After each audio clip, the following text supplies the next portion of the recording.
باشید از من میابوسیم دستم برم با ویدیو خفن دیگه. خوش اومدیم به اولین سری چنلمون، یعنی سری سازه های ماینکرافتی.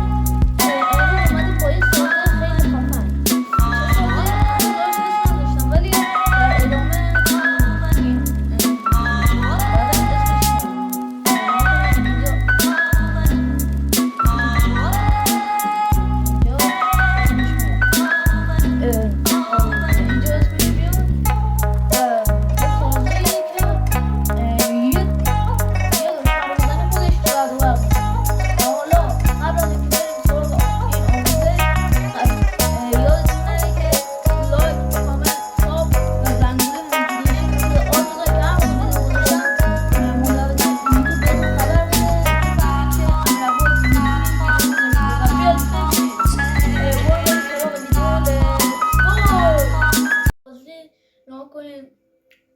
این مهم دیگه.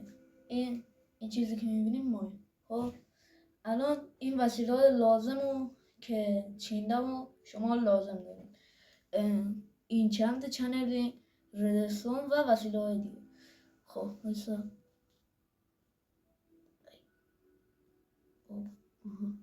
خب مثلا خب اما کنین اول شما باید هوا رو بارونی کنید. مثلا اینجوری بهتر. آره اینجوری بهتر. مثلا صفحه اسکرین شد برم اینجا. خب ای بابا اشتباه. شما میرین تو اینجا. خب حتما هم باید کریتیو باشید. میرین این پایین آخری و هوا رو رد و برقی بارونی رد و برقی میکنه. خب کاری که میکنین چیکار میکنین؟ نکن اینو دوتا میاری جلو.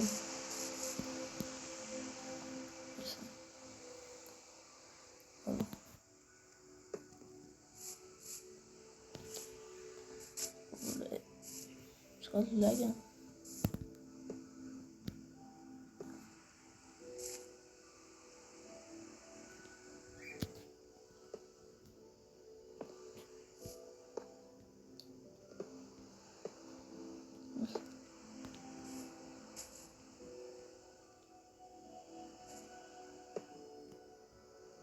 خب حالا ردستون میاریم و بگم این زیر زمین هم کار نمیکنه. حتما باید روی زمین بشه.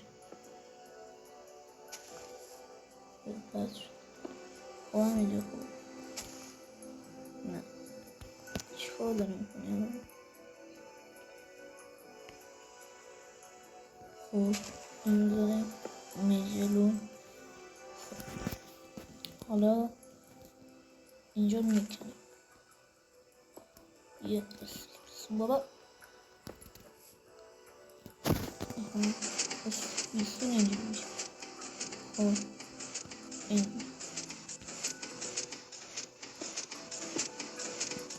و یه لول میذاریم اینجا.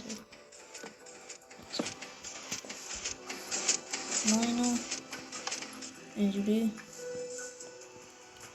کنیم. حالا میریم اینجا این چند میذاریم.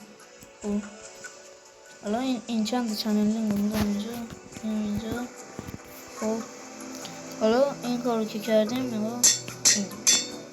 خب حالا ایشون رو میذاریم اینجا. میم بالا سرش و ترایدنتمونو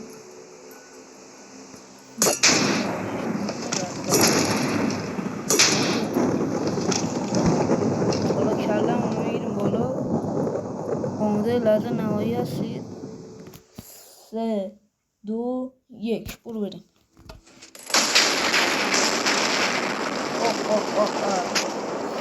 و ما این دسته رو درست کنیم.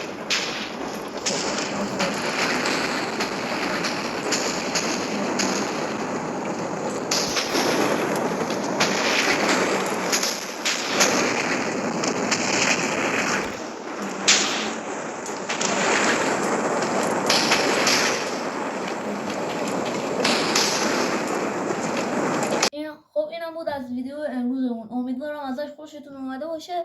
لایک و کامنت و سابسکرایب فراموش نشه و زنگوله نوتیفیکیشن رو روی آل بذارید که هر موقع ویدیو گذاشتم یوتیوب بهتون خبر بده امیر عباس مسلمی ویدیو گذاشته و بیاید ببینید. تا ویدیو بعدی فعلا بای بای.